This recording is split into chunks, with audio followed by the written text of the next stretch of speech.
iqtisodga, bozor iqtisodiyotiga qiziqish sezdim. Yana ham qiziqarliligini, management biznes yana ham qiziqarliligini tushunib, keyin Buyuk Britaniyaga ikkinchi magistratura qilishga ketganman. Bu lekin sizlarga emas edi o'zi. Boshqa universitetdan kelib, bizada o'qimoqchi bo'lganlar uchun atrofingizda nimadan pul qilsa bo'ladi deb yurasiz, skanning qilib hamma joyi. O'shanda bitta uskuna $14,000 turardi. Endi u paytdagi $14,000 tasavvur qilishingiz uchun 4-5 ta kvartirasi bo'lardi u paytda. Ko'proq ishni malakali odamlar bilan qilishni mumkinligini tushunganman va malakali odamlardan ishlab, ular bilan maza qilishni sezganman. Mana 1 yil, 2 yil oldin Murodxon o'zi aytardi, 30 ta 40 ta odam ishlaydi jamoada deydi. Bu menimcha juda ham to'g'ri yondashuv. Chunki siz doimiy xarajatlaringizni oshiraversangiz, demak, daromadingiz ham tushishni boshlaydi. Mana aytinglar, universitetning funksiyasi nimada? Мы же не просто университет выбираем. Очень часто люди выбирают страну, в которой они будут жить. Hammasi yuqori madaniyatli, intizomli va juda o'qimishli odam. Katta ehtimol bilan bizda 50 ta 60 ta universitet qoladi. Mana shu kelayotgan 10 yil ichida. Hikmat akani o'zlari haqida o'zlari aytib bersalar qisqacha. Xo'p. O'zlarining tarixi, qayerda o'qiganlar, nima qilganlar, qanaqa o'zlarining tarixi? Albatta. Xo'p, men o'zim Toshkentda tug'ilganman. Bu yerda mana shu yerdan 200 metr narida litseyga borganman. Respublika iqtisodiyot litseyida 2 yil o'qiganman bu yerda. Undan oldin Algoritm degan joyda meni litseyga joylashtirishgan. U iqtisodiyot litseyi bo'lgan. Fizika, matematika ko'proq urg'u berilgan. Keyin shu iqtisodga urg'u berilgan. Demak, oddiy maktabdan keyin 2 ta litseyda o'qiganman va o'zimda iqtisodga, bozor iqtisodiyotiga qiziqish sezdim. Zamonaviy, endi bu davrlarni eslasa, sizlarga ma'lumot uchun 90-yillarning o'rtasini gapiryapman, 94, 95, 96-yillarni aytyapman. Mamlakatimiz endi mustaqil bo'lgan, hali marketing, management, bozor iqtisodiyoti degan tushunchalar juda ham yangi bo'lardi. O'zbek tilida o'qiganman. Birinchi sinflarda rus tilida o'qiganman, keyin o'zbek tiliga o'tilgan, chunki mustaqil bo'lganmiz. Qiynalib bo'lsa ham o'zbek tilini o'rganib olgandan keyin shu diplomatiya universiteti borligini eshitganman. Shu diplomatiya universitetiga ayniqsa adamlarni yordamlari bilan, ularni mentoring deydi-yu, mentoringlari bilan, chunki o'sha joyda ishlardilar, u yoqdan uzoq bo'lmagan. Shu diplomatiya universiteti bor o'g'lim deganlar ishxonalarning ro'parasida edi. U payt tashqi iqtisodiy aloqalar vazirligi o'sha yerda joylashgan edi, o'sha yerda ishlardilar. Shu bilan diplomatiyada o'qidim, diplomatiyaga kirdim. U yerda 4 yil o'qib, diplomatiyada ilk xalqaro masalan chet elga chiqish bizda o'sha payt 97-yildan 2001-yilgacha amerikalik domlalar bo'lardi. Keyin har xil tilni o'rgatishardi, ingliz tilidan tashqari. Men nemis tilini tanlaganman. Shu orqali birinchi Buyuk Britaniyaga, Germaniyaga safarlarim bo'lgan. 16, 17, men 16 yoshda o'qishga kirganman. Shuning uchun 16 yoshdan chet elga chiqishni ko'rib, xalqaro biznes, xalqaro iqtisodga qiziqishni boshlaganman.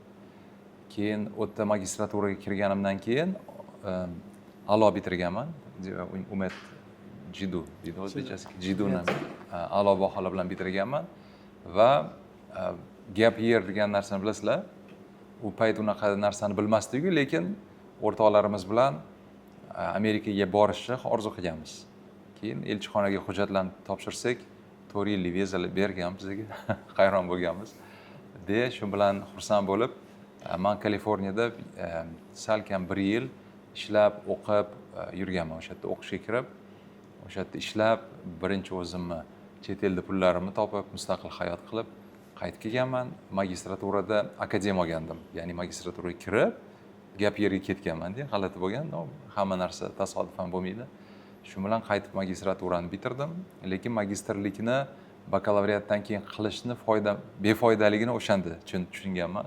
Chunki bakalavriat, magistratura farqi yo'q-da, agar ulab borsangiz. Orasida ishlab qaytib kelsangiz, ko'p hayotga nisbatan savollaringiz tug'ilar ekan. U qanaqa ishlaydi, bu unaqa, nimaga ishlamayapti degan savollar bilan qaytsangiz, magistraturada o'sha narsaga javob qidirishni boshlaysiz. Keyin haqiqiy magistraturaga orada Bu yerda o'zbek yapon markazi bo'lardi, eshitganmisizlar yo'qmi? U payt eng zamonaviy, endi ochilgan management fanini o'rgatgan.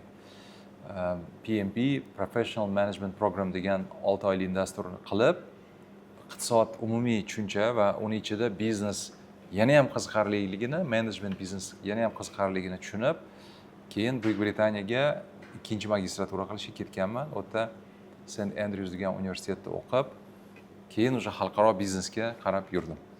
Qarang, magistr foydasiz dedingiz, o'sha bakalavrdan keyin o'qishda. Nega ikkinchi marta unda magistrni o'qidingiz? O'sha joyi qiziq bo'ldi. Qiziq joyi birinchidan qarang, men o'sha domlalarimga ham, hatto prorektor rahbariyatga ham aytganman-da. Bizani Jidudagi bakalavr yaxshi bakalavr-da. Yoniga magistrlikni qo'ysangiz, bir xilda deyarli o'quv rejasi. Shuni so'raganimda aytishganki, Hikmat, bu haqiqatan shunaqa, bu lekin sizlarga emas edi o'zi. Boshqa universitetdan kelib, bizada o'qimoqchi bo'lganlar uchun. Nega aytmadinglar desak, endi biz ajrata olmaymiz-ku deb shunaqa deyishgan. Shuning uchun birinchi muammo diplomatiyani o'zida o'qiganingizda magistraturasi juda ham o'xshash bo'lgan bakalavriatga. Bu birinchi masala. Ikkinchi shuning uchun men magistrlikni xalqaro biznesda qilganman, xalqaro iqtisodiy munosabatlarda emas, chet elda.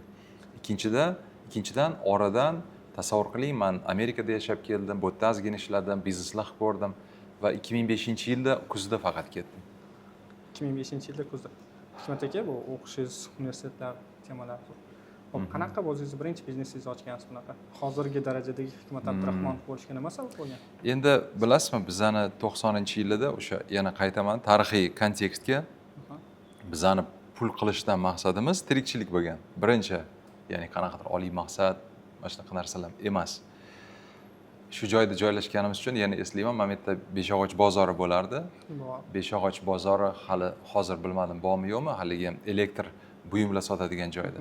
Mana shu litseyda o'qib yurganimizda, mana shu yerda. Tushundinglar-mi? Respublika iqtisodiyot litseyi shunda 100 metr naryoqda. Bitta sinfdoshim bilan gaplashib, do'stlashib yurganimizda u aytgan, "Men tovar topa olmayman" degan. Shu uy buyumlari, boshqa jihoz. Lekin men uyatchi ham bo'laman deganda va rus tilini bilmasdim. Men endi rus tilini bilardim, bilardimki, bir narsa qilish kerak pul topish uchun. Xullas, birinchi tovarlarimizni shu yerda sotganmiz. Men hozir sizga aytayotgan gap 10-sinf bo'lsam, 14 yosh, 15 yosh. 14 yosh bo'lganman. 14 yarim yoshimligimda masjidga chiqib, do'konlarga borib, bizani tovarlarni olinglar, anaqa tovar tarqatardik, keyin shularni yig'ib pulni olardik. İlk biznesim shu desa bo'ladi, sal-pal tuzukroq pul topish. Keyin kompyuterlar sotganman 15-16 yoshimda. Birinchi qarindoshlarga sotasiz, keyin boshqalarga sotasiz. Qarindoshlarga sotish yaxshi tarafi, kamchilik qilib qo'ysangiz ham, boshqa qilsangiz ham sizga qattiq urishmaydi-da. Qabul qilishadi. Shuning uchun startaplarni qilayotganda aytadi-yu, friends, fools and family deydi-yu. Kimlardan pul qidirish kerak? O'rtoqlardan, qarindoshlardan va ahmoqlardan deydi. Endi u ahmoq deganda nisbatan ishonchi bor odamlar deydi-yu, yaqinlaringiz. Keyin biznesga shu narsani qilib, qo'lingizga daromad olgandan keyin qaysidir ma'noda narkotikka o'xshaydi, chunki unga bog'liqlik sezasiz. Qo'lingizga pul tushgandan keyin bir narsa olasiz, kiyim olasiz o'zingizga, qanaqadir kompyuter sotib olasiz va hayotingizni yaxshilagingiz keladi. Atroflaringizdagi insonlarga, o'zingizga, ota-onangizga men qo'limdan bir narsa keladi degan anaqani isbotlash ichki ehtiyoj bo'ladi. Shundan keyin universitetga kirganimizda menga уже yengillik bo'lmagan biznes qilish va o'tda ham bitta kursdoshim bilan mana nimaga yaxshi universitet tanlash kerak degan ko'pincha savol berishadi-yu, yoki hozircha aktual masala universitetga kirish kerakmi degan savol. Hech bo'lmasa do'st orttirish uchun kirish kerak. Ya'ni bilim olish, balkim hozir YouTubedan olarsiz, yana qayerdandir olarsiz, lekin yaxshi davrani aynan universitetda o'zingizga topasiz. Xullas, men universitetdagi do'stim bilan birinchi do'konimizni ochganmiz. Deya, shu do'kon deganda shu bekatning atrofida u payt 17 yosh bo'lganman. 17 yoshingizda birinchi do'koningizni ochganingiz demak. Keyin shunaqa qilib ulanib, keyin avtomobil sotganmiz, keyin o'qiganmiz. Xullas, nima g'alati yotsa, bir narsa kuzatib qarab turasiz, atrofingizda nimadan pul qilsa bo'ladi deb yurasiz, skanning qilib hamma joyi. Men oxirgi paytda kuzatishlarim bo'yicha siz qilgan bizneslar hammasi deyarli hammasi emas. oxirgi paytda kuzatganimda bizneslaringizni deyarli ko'p qismi avtomatlashgan va xodim kam sonli bizneslar. Misol uchun Grand Zeroni oladigan bo'lsak, umumiy coworking markazi yoki HM Partners oladigan bo'lsak, umumiy avtolizing oladigan bo'lsak, kompaniyada umumiy 20% xodim bor deb o'yladimda, qolgan katta kompaniyalarga qaraganda. Xodim kam, lekin oborotlari qolgandan ko'p. Qanaqa qilib bunaqa? Qarang, men bir narsani kuzatuvga ahamiyat bergan. Menda orada aytmadim, kondiтерский sexlar ham bo'lgan. Ya'ni konditer mahsulot, qandolat mahsulotlarini ham chiqarardik. Haligi o'qigan, litseyda o'qigan do'stimiz bilan u mana shu muhandislik fikrlashi bo'lardi-ku bolada.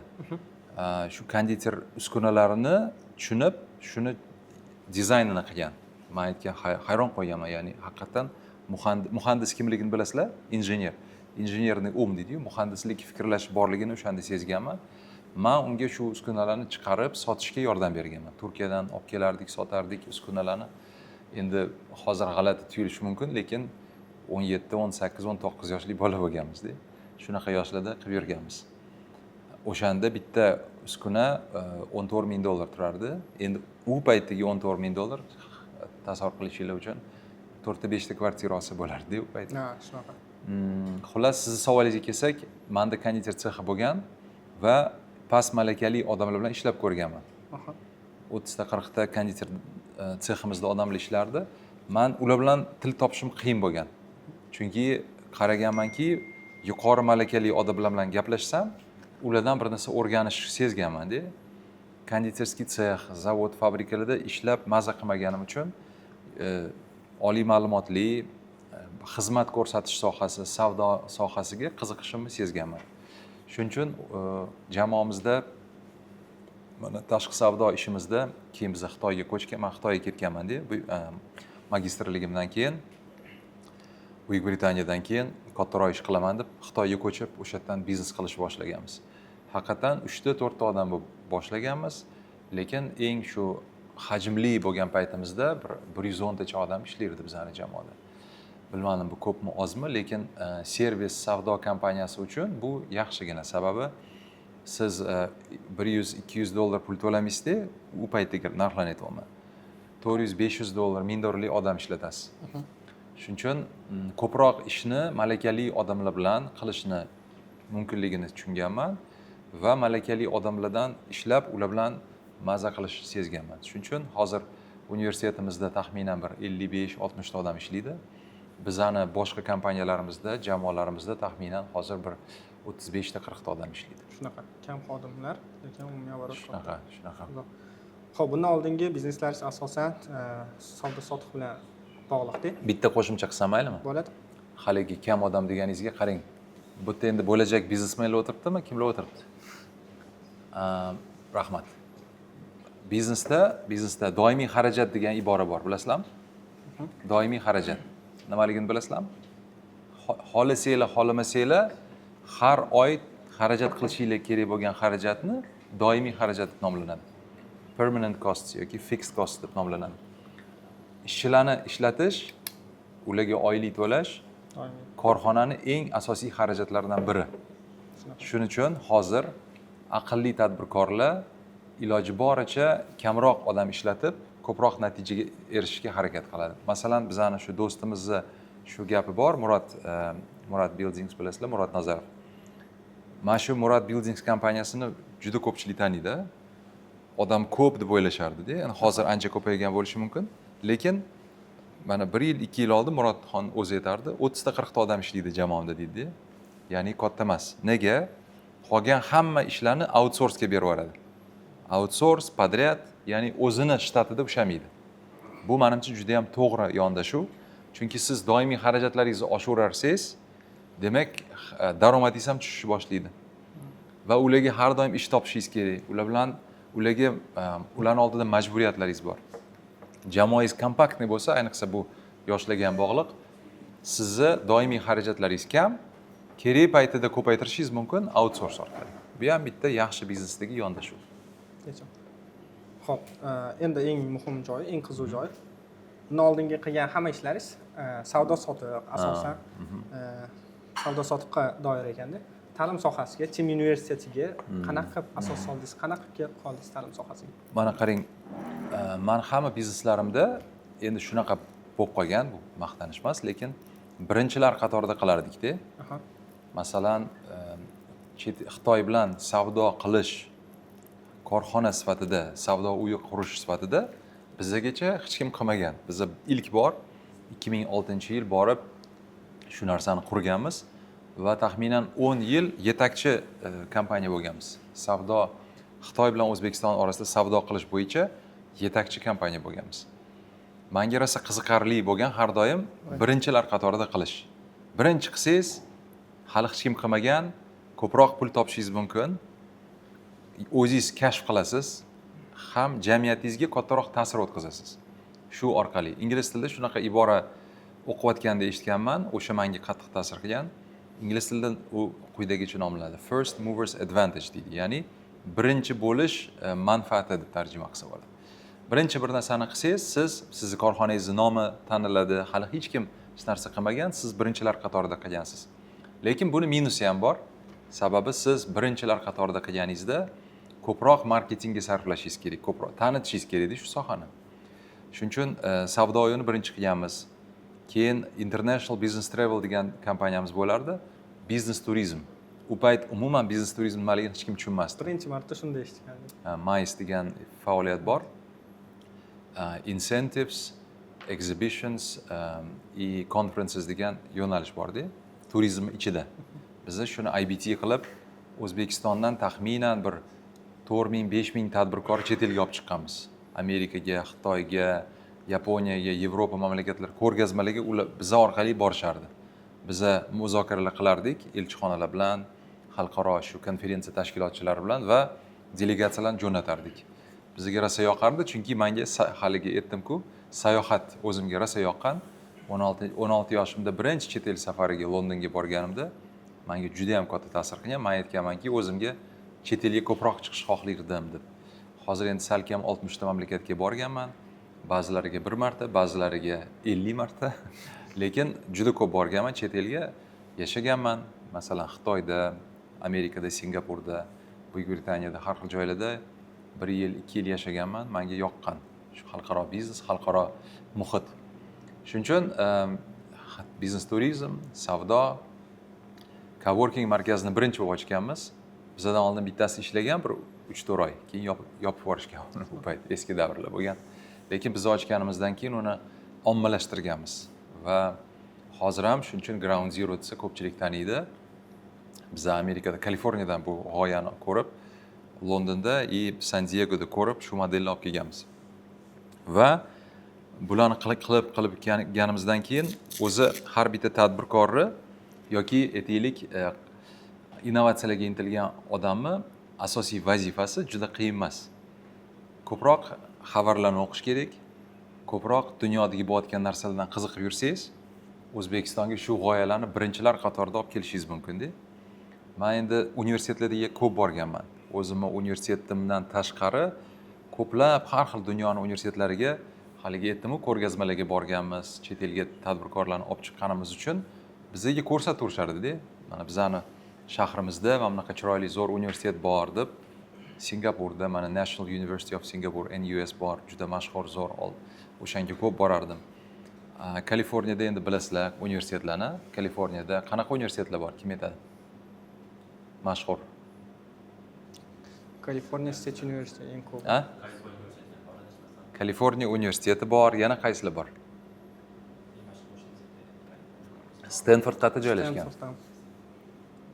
Stanford universiteti shu anaqani oldida, Palo Alto, Silicon Valley yonida. Silicon Valley eshitganmisizlar? Kremniy vodiysini eshitganmisizlar? Uxlab qolmanglar-da. MIT Massachusettsda joylashgan. Massachusetts Institute of Technologies. Shu xullas Stanfordga mana Berkeley universiteti bor, juda mashhur. Endi sizlar universitetga kirishinglar kerak-ku, to'g'rimi? Ko'pchiliginglar. Keyin Londonda, Los Angelesda UCLA degan universitet bor, University of California, Los Angeles. USC degan universitet bor, University of Southern California. Bular dunyoning eng oldin universitetlariga o'xshash. Xullas shularga borganimda juda ham menga muhiti yoqardi. Sababi tasavvur qiling, siz mana men 20 yoshimda o'sha yerda bir yil yashagan bo'lsam, Los Anjelesda universitetga borardim-da. O'zimni o'qishimni bitirib olardim. Meniki endi oddiy o'quv markazi bo'lgan, English, business English mana shunaqa narsa. Menga ko'proq narsa yoqardi. Men o'rtoqlarimga aytib, yuringlar, USC bor, USC ni kampusi bor bizning oldimizda derdim-da. USC ga borardik. USC da har xil millat vakillari yurardi-da. Shortuvlarda, slansilarda, sochi mamuncha, sochi yo'q yoki yana qanaqadir g'alati, qiziq insonlarni ko'rganman-da. Professorlar, domlalar, kampusi juda chiroyli. Xullas, menga shu kampus muhiti rosa yoqardi. Los Anjelesda, New Yorkda, Yevropani har xil mamlakat, Germaniyaga ko'p borganman, nemis tilini tanlaganim uchun. U yerda ham ko'p universitetlarga olib borishgan. Xullas, bizada xususiy universitetlarga endi tadbirkorlarni taklif qilamiz degan xabar kelganida 2018-yil boshida men как раз Moskvada edim. Moskvada Skolkovo biznes maktabi bor. O'sha yerda 6 oylik dastur qilyotgandik sheriklarim bilan. O'sha yerda shu narsa insight deydi-yu, insight kelgan. Ya'ni o'sha O'zbekistondan shunaqa xabar kelyapti-da. Mana shunaqa endi o'zgarishli payti esingizda bo'lsa 2018-yil. O'sha paytda men rosa ilhomlanganman va bu bizneslarimiz hammasi o'z yo'liga ketayotgan paytda sherigimga aytganman, Muzaffar do'stimga. Muzaffar, nima deb o'ylaysan shunaqa loyiha qilsak desam, unga ham g'oya yoqqan. Uning chunki ota-onasi domla bo'lgan, opalari ham professor bo'lgan, shunaqa ziyoli oiladan. Mana shunaqa qilib biza universitet ochishga qo'l urganmiz.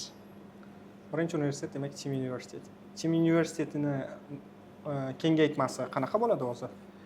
Endi Chim universiteti nima deb o'ylaysizlar? Mazmuni bormi? Chim universitetini.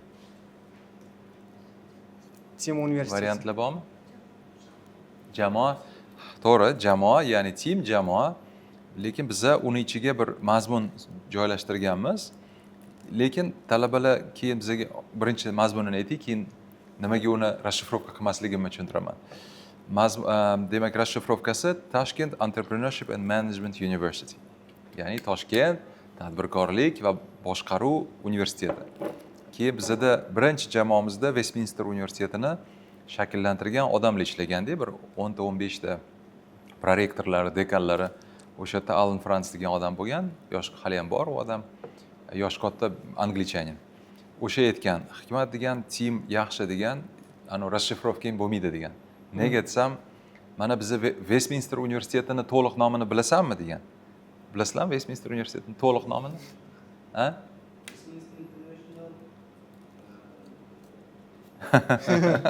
Hatto mana ta'lim sohasida yurgan odamlar hamma ham bilmaydi. Westminster International University of Tashkent, WIAT deb nomlanadi. Lekin bizda shuni shuncha so'zli gapni hech kim gapirmaydi deganda, talabalar West deydi, WIAT deydi, Westminster deydi uzoq bilan. Shuning uchun uzun nom bersang, baribir talabalar uni to'liq gapirmaydi degan. Shuning uchun qo'y degan, bizga qilgan xatoni qaytarma deganda, shunaqa qilib biza Chimni расшифровка qilmaymiz. Tushunarli. Tushunarli. Xo'p, hozir bizda 17-18 yoshli universitetga kirmoqchi bo'lgan o'quvchilarda hozir biznes qilish kerakmi, universitetga kirish kerakmi? Hozir ikkita yo'l bo'lsa, qaysi birini tanlash kerak? Sizning fikringiz qanaqa? U yoki bu bo'lsa. Bo'lsa. Nega mumkin emasmi? Uni ham, buni ham qilish. Uchinchi variant ham mumkin, ikkalasini ham qilish. Ikkalasini ham qilish. Men ikkalasini qilishni tanlardim. Chunki hozir mana tasavvur qiling, men aytayotgan gaplar 20 yil oldingi gaplar-da. 20 yil oldin ijtimoiy tarmoqlar bo'lganmi? Ijtimoiy tarmoqlar bo'lmagan. Telegram, WhatsApp, Messenger, bular maylin, ChatGPTlar bo'lmagan, hech narsa bo'lmagan. Bo'lgan bo'lsa faqat bizda Yahoo degan pochtamiz bo'lardi. Kim eslasa, Yahoo degan kompaniya bo'lardi. Keyin Gmail paydo bo'ldi. Xullas, elektron pochta bo'lardi va internet sekin ishlardi modem orqali. Dunyo bilan bizning bog'liqligimiz faqat shunda bo'lardi. Lekin shunga qaramasdan biznes imkoniyatlarini ishlatishga harakat qilib, Turkiyadan, Xitoydan uskuna tovar olib kelib sotib yurganmiz. Universitetlik davrida. Endi bu yana anaqa emas, lekin takror aytaman, men oliy baholar bilan bitirganman, ham litseyda, ham universitetda. Ya'ni inson xohlasa, o'sha cheklovlar bilan ham birga olib borsa bo'lar ekan. Va endi hozirgi universitetlarni, hozirgi ta'lim mutaxassislar bilan gaplashsanglar, biznes mutaxassislari bilan ham gaplashsanglar, ular hammasi aksariyat aytadiki, birga olib borgan yaxshi deb. Nimaga? Nima deb o'ylaysizlar? Sizlarga savol tashlayman. Nimaga birga olib borgan yaxshi? Labi? Bilim olib, uni tajribada tekshirib ko'rishingiz mumkin. Yaxshi. Do'st orttiradi. Ham Biznes ta'limda turib do'stlaringiz bilan do'stlashasiz va ular bilan sherikchilikda biznes qilishingiz mumkin. Bu ham katta plyus, to'g'rimi? Masalan, hamma ishni o'zingiz qilishingiz shart emas-u, ham to'g'risini aytganda zerikarli, odam bir o'zi bir narsa qilsa zerikadi. Yaxshi do'sti bilan qilsa qiziqarliroq. Keyin ingliz tilida shunaqa ibora bor, tosh oynaga qarab, fikrlarni otish deydi, dastlabni tarjima qilsa. Siz ham bu yerda g'oyalaringiz bo'lsa, o'sha sherigingizga tashlaysiz, u sizga o'zini fikrini, feedbacklarini beradi. Shuning uchun eng menimcha zo'r yo'li, xususan bizani universitet shunda qurilgan, bu Jasur kuniga necha kun dars qilamiz universitetda? Jadval bo'yicha necha kun talabalar o'qishga keladi? Hamma kurslarda har xil, lekin haftada 5 kun emas. 5 kun emas. Juda flexible. Ayrimlar adres kechga o'qiydi, ayrimlar adresdan keyin. Umumiy hisoblasa, ayrim yo'nalishlarda ba'zida 3 kun, ayrimlarda. Ya'ni mana Jasur aytgandek, haftasiga 3 kun o'qish tashkil qilingan. Mana siz universitetda o'qiganmisiz? Да. Qayerda? Sviyaz, Tatu. Tatuda. Necha kun o'qishga borardingiz? 5 kun. 5 kun, ba'zilarda 6 kun. Да. Mana men Jiduda o'qiganimda 6 kun o'qishga borardik. Kerak emas fanlar tiqishtirishardi. Sizlarda ham bo'lgandir bu narsa. Juda ko'p. Bizni juda qo'shtirnoq ichida hurmat qiladigan o'sha ma'naviyat, ma'rifat fani, keyin milliy g'oya, mana bunaqa narsalarda. Endi buni o'ylab qarasangiz, u ichini kimdir majburlab berardi-da u fanlarni. To'g'ri. Yaxshiki bizda unaqa fanlar yo'q. Bizda bitta semestra 3 ta fan. Mana bitta semestr davomida 3 ta fan o'rganiladi. Ya'ni ixtisoslashish bor-da, ichkariga kirish bor. Buyuk Britaniyada ham shunaqa. Buyuk Britaniyada qaysi universitetga bormasangiz, hafta davomida 3 ta fan atrofida darsingiz tashkil qilingan. Qolgan payt talaba nima qilish kerak degan savol tug'ilishi mumkin. Qolgan payt ingliz tilida extracurricular activities deydi, ya'ni o'qishdan tashqari bo'lgan faoliyatlar. U biznes bo'lishi mumkin, u til bo'lishi mumkin, u skripka chalish bo'lishi mumkin, u taekvondo bo'lishi mumkin. Kim biladi? Kimning qiziqishlari qanaqa? Ya'ni talaba universitetda o'zini hayotini boshqarishni o'rganishni boshlaydi. Nafaqat jadval bo'yicha bordi, keldi, balki mani nima vaqtim bor, time management, nima qilishim kerak, obedgacha, obeddan keyin. Shunga o'xshab talaba o'zi aynan shu voyaga yetgan paytlarida o'zini vaqtini boshqarishni boshlaydi. Bizani mana birinchi kurs talabalarimizni ko'rsangiz, yosh bolalarda endi maktabdan chiqqan bolalar endi hali ko'pligi intizom bilmaydi. Va 4-kurs bilan taqqoslang. Mana o'tgan yil ilk bitiruvchilarimizni chiqardik. 4-yil o'qiyotgan bola o'zini jadvali, ishi, o'sha ko'pchilik aksariyat ko'pligi ishlaydi. O'zini majburiyatlari, o'zini baholarini boshqarish, domlalar bilan munosabatlarini boshqarish. Ya'ni universitetning funksiyasi nima degan savol bor-da. 50 yil oldin universitetning funksiyasi bilim berish deyilardi. Nima bor? Mana aytinglar, universitetning funksiyasi nimada? Fikringlarcha. Ha? Universitetning funksiyasi bilim berish. Xo'p, yana nima funksiyasi bor? Balandroq gapiring siz. Orqada. А? В команде учителей, в смысле...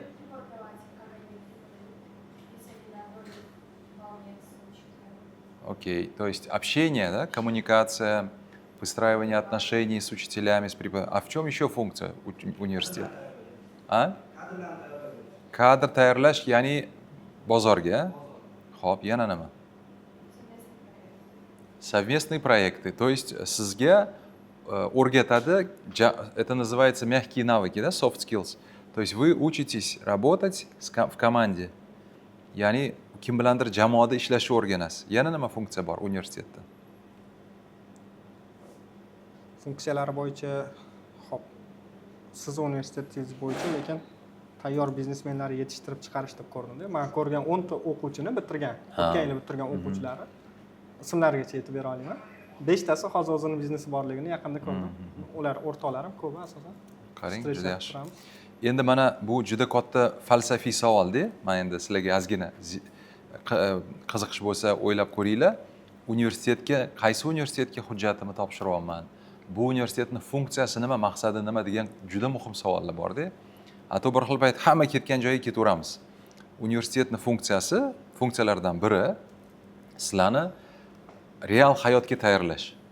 Ya'ni real hayot bilan universitetni uzviy bog'liqligi bor. Endi tushunarliroq bo'lishi uchun aytaman. Men universitetni bitirganimda, birinchi shu rasmiy ishga joylashganimda, davlat ishiga joylashganman. Menga birinchi aytgan gapi shunaqa bo'lganki, Hikmat, xo'p, mana qizil diplom olibsan, yaxshi. Endi universitetda nima o'rgatishgan bo'lsa, shuni hammasini esdan chiqarasan. Endi biz senga haqiqiy bilimni beramiz deganda. Вот. И bu tasavvur qiling, jidudan chiqayotgan talabalarga aytilyapti. Oddiyroq universitetdan chiqqan bolalarga aksariyat odamlar shunaqa derdi. Universitetdagi narsa u hammasi nazariya, u ishlamaydi, u haqiqiy hayotga umuman aloqasi yo'q degan iboralarni juda ko'p eshitardik va xafa bo'lardim-da men. Chunki tasavvur qiling, siz 4 yil o'qiyapsiz, keyin sizga kimdir aytsa, bu hamma qilgan ishing fignya, endi biz senga ilm beramiz. Juda g'alati konsepsiya-da.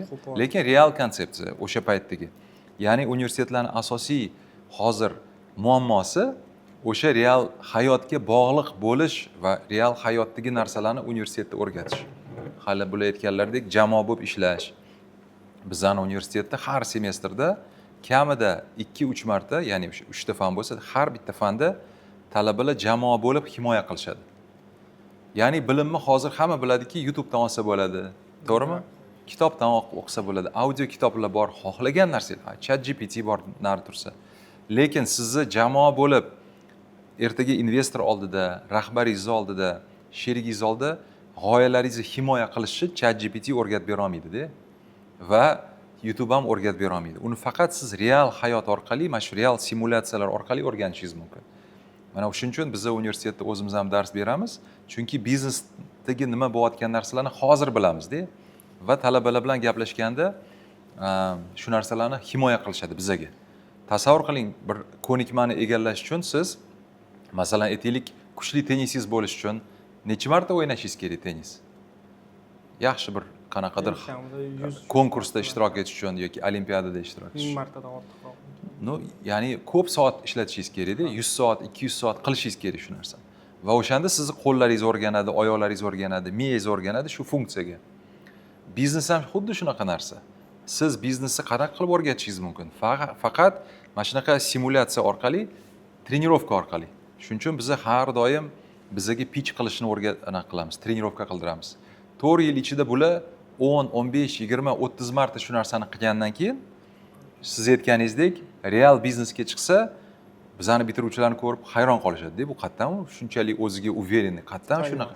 Chunki u 4 yil faqat kitob o'qimagan-da. U realni 4 yil ichida har kuni shu narsani qilardi. Shuning uchun universitet hozirgi kunda mana aytishadi, universitetlar tirik qoladimi, yo'qmi? 10 yildan keyin, 20 yildan keyin. Bu juda menimcha o'rinli savol, chunki hamma narsa o'zgaryapti. Agar universitet alohida qanaqadir qirg'oqda turgan, hayotga bog'lanmagan, mana bunaqa yumshoq ko'nikmalarni bermaydigan dargoh bo'lsa, faqat biblioteka, sinf, domlani bilim berishi bo'lsa, unaqa universitet kerak emas. Qanaqa universitet kerak? Real hayotga bog'liq bo'lgan va sizni kundalik hayotdagi chaqiriqlarga o'rgatadigan universitetlar tirik qoladi. Hozir shu yerda savol paydo bo'ldi. Bizda asosan universitetlarni ota-onalar tanlashadi. 17-18 yoshli bolani o'zi emas. Ikki xil variantda tanlashadi. Ba'zida ota-onalar, ba'zida 17-18 yoshli bolani o'zining do'stlariga qarab tanlashadi. Ya'ni qaysidir universitetda proud bo'lsa, ya'ni iftixor bo'lsa, o'shanga qarab tanlashadi. O'zi universitetni qanaqa tanlash kerak? Ota-ona qanaqa, farzand qanaqa tanlash kerak? Endi bilasizmi, mana bizani hayotga yaqinlashtirish uchun misol qilaman, taqqoslash bilan. Yoshlar o'zi uylanish kerakmi yo ota-onasini aytgan odamiga uylanish kerakmi? Kimdadir unaqa, kimdir. Endi bu yerda o'xshaydigan holat deb o'ylayman. Nega? Chunki mana qancha tanishlar bor, endi sizlar hali yoshsizlar, lekin уже meni yoshim 44 ga kiradi bu yil. ko'ramanki, agar ota-onasi topib bersa, ota-onasi muammosida. Ya'ni mas'uliyat sezmaydi odam. O'g'il bolami, qiz bolami unchalik katta farqi yo'q. Ya'ni aytmoqchimanki, odam o'zi qaror qabul qilsa hayotda, o'shanda o'sha qarorni himoya qiladi. Misol uchun men universitetga kirdim, balkim adashgandirman, balkim noto'g'ri universitet tanlagandirman, lekin bu meni qarorim va men bu narsaga mas'uliyat ushlayman. Balki ikkinchi kursdan tashirman.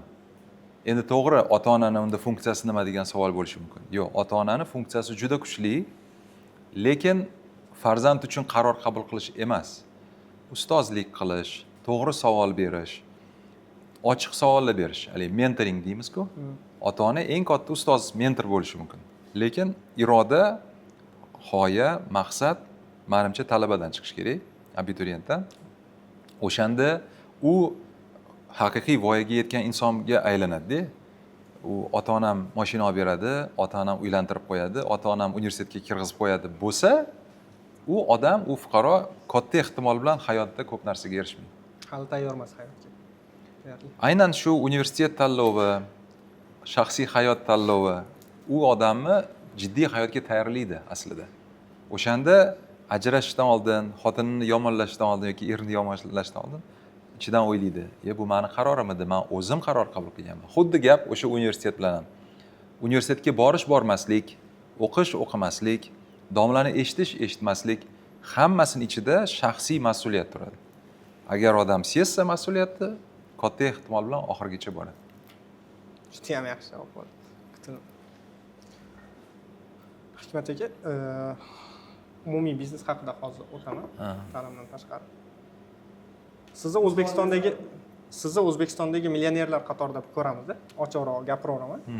O'zbekistondagi millionerlar qatorida ko'ramiz. Hammaga qiziq bo'lsa kerak, birinchi millioningizni necha yoshingizda ishlab topgansiz o'zi? Hozir 44 yoshdasiz. Birinchi millionni necha yoshda ishlab topgansiz?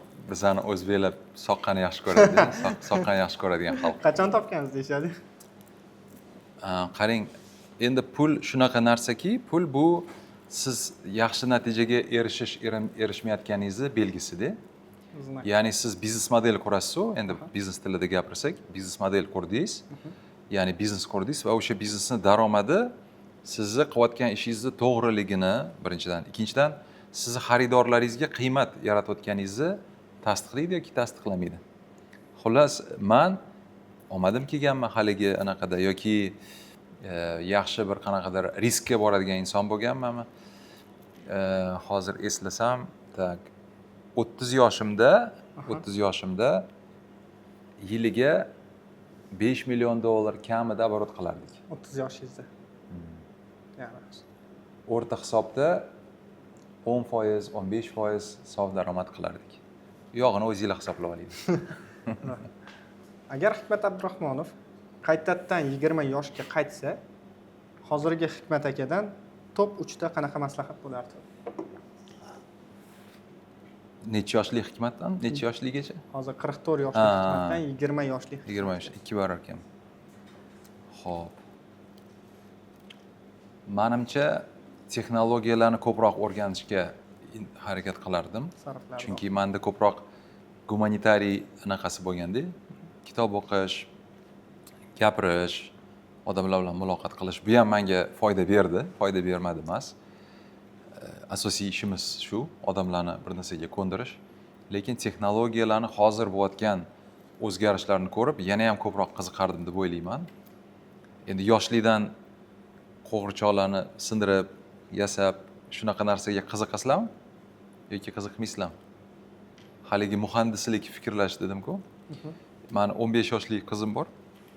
3 ta qiz farzandim bor o'zi. 15 yoshli qizim anaqa legolar yaxshi ko'radi. Legolar yig'asizlarmi yo'qmi? 18 yoshlarni 18 plus legolar bor, katta. Ichida 1000 ta, 1,5 ta qismlar bor. Shularni 2-3 soatda yig'adi-da. Mana shunaqa qilib ichida 1000 ta, 1,5 ta kichkina ehtiyot qismlar bor. O'shalarni konstruksiyalarga aylantiradi. Menimcha bu juda foydali qobiliyat. Chunki siz hayotingizda ko'pincha dizayn qilasiz-da, bir narsani dizayn qilasiz. Mana ingliz tilida design thinking degan fan bor. Eshitganmisizlar yo'qmi?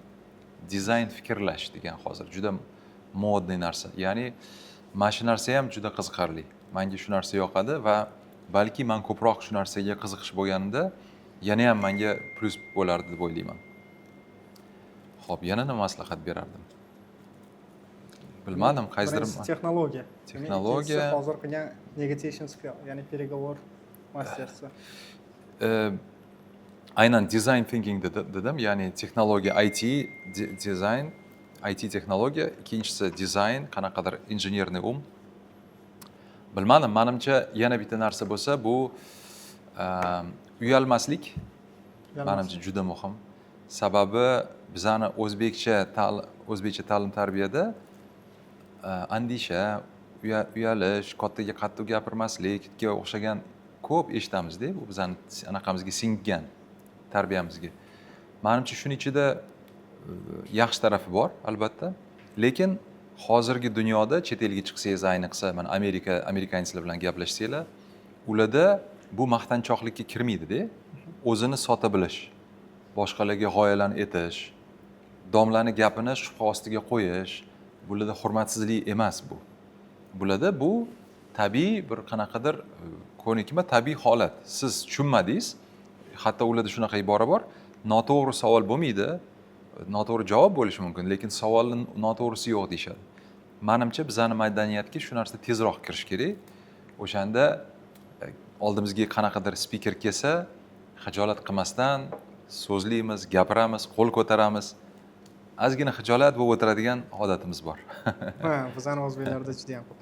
Keyin Hikmat aka, faqat men savol bera olmayman. Oramizda savol bermoqchi bo'lganlar, qo'lni ko'tarmoqchi bo'lganlar ko'rinib turibdi-da. Marhamat. Zaldan savol so'raylik bitta. Bir savolim bor. Mana misol uchun siz tadbirkorsiz, anaqani ichida yurgan odam, ta'lim ichida yurgan odam biznesga o'tsa ko'rganmiz bu anaqani. Lekin siz biznesda yurib, ta'limga o'tasiz. Ta'limda ham anaqa ishlayapsiz. Shunda o'ch berib qolishda qiyinchilik qanaqa bo'lgan? Juda zo'r. Juda yaxshi savol. Qarang, menda shunaqa narsa bor, men sezganman. Bir sohada 5 yilcha o'zimni ko'raman-da, 4 yil, 5 yil, 6 yil. Masalan, men xalqaro shartnomalar qilish, import, eksport ishlarini yaxshi bilaman, chunki ko'p ishlaganman. Lekin menga o'zi qiziq emas.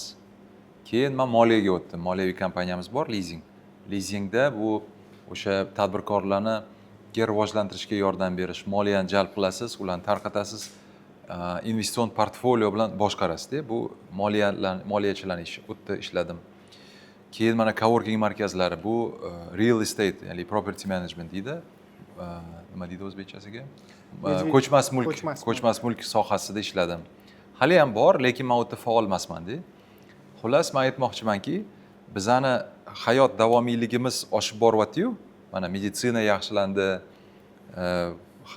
birinchi navbatda ilm fan rivojlandi, insonni o'rta yashash davri, mana sizlar bilarmidinglar yo'qmi, 100 yil oldin odamlar qancha yashagan? Ha? Yuzlagan kirishgan, qancha yashaganmiz? Davomiyligi qancha bo'lgan, yashash davomiyligi 100 yil oldin? 80dan oshib bo'lgan. 80 dan oldin. Hozirchi? Hozir 150, yo'q qancha? Yo'q, bizda statistika bor o'zi. 100 yil Qancha? oldingisi, xo'p, 100 yil oldingisi bizda 70 ko'rsatgan, hozir 73 da. Yo'q, unaqa emas. 100 yil oldin odamlar 40 yosh yashagan, 45 yosh yashagan, 50 yosh yashagan. Aksariyat o'rta me'yorda. Albatta kimdir 60 ga ham chiqqan, lekin farzandlarning o'limi juda yuqori bo'lgan. Har bitta oilada, endi bu tarixiy fakt, internetdan qarab ko'rishingiz mumkin. Mana bizning ota-onalarimizda ularning ota-onalarida, ya'ni bu ikkita avlod orqaga hisoblansa, 5 ta 6 ta farzanddan bitta ikkitasi nobud bo'lardi. Bu fakt. Ya'ni meditsina shunaqa past rivojlangan, o'zi dunyo bo'yicha bizda ham shunaqa holat bo'lgan. Hozir keskin holat yaxshilandi. Mana hozir O'zbekistonda hisoblanadi o'rta yoshda 75 atrofida. Erkaklar kamroq yashaydi, ayollar ko'proq yashaydi. Shunaqa fakt bor. Chunki erkaklar qanaqadir avariyalarga uchraydi, jismoniy mehnat qiladi, kimdir urushga chiqadi va hokazo. O'rta me'yorda 5-6 yosh kamroq yashaydi. Men aytmoqchimanki, ilgari mana 40-45 ga chiqsa уже pensiyaga chiqardi odamlar endi 100 yil oldin taxminan. Asosiy ishlaydigan davri 15-16 yoshdan 40 yoshlargacha bo'lgan. Va kasb deganda odatda bir marta tanlanardi kasb. Hayotida bir marta kasb tanlanardi. Kasb o'zgartirilmasdi. Hozir sizni savolingizga qaytsak, hammamiz mana shu yerda yashayapti, ayniqsa sizlar yoshlar 5 marta, 6 marta, undan ham ko'proq kasb almashtirishga imkoniyatingiz bor. Chunki ko'nikmalarni olish imkoniyati o'zgardi. Ilgari qanaqa qilib ko'nikmalar olinardi? Ustoz shogirdiga bilim berardi. Hozir universitet bor, o'quv markazi bor, internet bor. Xohlagan joyingizdan kerakli bilim ko'nikmalarni olishingiz mumkin. Xullas, menga hayotimni qiziqarliroq qilish uchun har 5 yil bir narsani o'zgartirish niyatim bor-da, shunaqa xohishim bor. Shunga men ta'limga qiziqish bilan kirdim va bir narsani sezdim. Mana 30 yoshda bitta kursga borganman-da, liderlik, yetakchilik bo'yicha va o'sha yerda birinchi bizga bergan savol what's your purpose in life degan savol berilgan. Ya'ni hayotingdan maqsad qanaqa? Bu 31 yoshlarimdagi botgan gap. 2012-yil, 13 yil bo'ldi. Xullas, shundan keyin men aniq shu savolni o'zimga berishni boshladim. Ya'ni nimaga erishmoqchiman? Hayotimda nima qilmoqchiman? Jamiyatga qanaqa ta'sir ko'rsatmoqchiman? Nima o'zgarishlarga sababchi bo'lishga imkoniyatim bor degan savolni berardim va har xil jamoatchilik ishlarini qilishni boshladim. Shundan keyin global tadbirkorlik tarmog'ini O'zbekistonda vakili bo'ldim. Biznes uyushma ochdik. Birinchi biznes uyushma, xalqaro biznes va texnologiyalar uyushmasi 10 yil oldin. Keyin har xil mana ijtimoiy proyektlar qildik. Hozir kimdir ko'radimi? Fikr yetakchilari degan loyiha qilganmiz. Ha. Hech kim bila qarang. Hech kim bilmaydi. Hali yoshsizlar-da, balkim shungadir. Biza hayolimizda o'zimizcha bizani ko'pchilik ko'radi deb o'ylaymiz, lekin o'rta yoshda bizani 25 dan 40 yoshgacha ko'rishadi. Buni ham maqsadi jamiyatga qanaqadir yengillik olib kelish, podkastlar orqali. Xullas, universitetda men o'zimni ko'ryapman, chunki hozirgi holatda menimcha O'zbekistonga eng katta foyda keltiradigan narsalardan biri bu ta'lim. Real, uzoq muddatli o'zgarishlarni olib keladigan narsa bu ta'lim, maktab ta'limi, universitet va shunga men o'yladimki, endi va albatta dunyoni misollarini ko'rasiz. Mana Harvard nima degani o'zi Harvardda yoki misol uchun mana ko'p universitetlar bor. Harvard, Stanford, mana bu anaqalar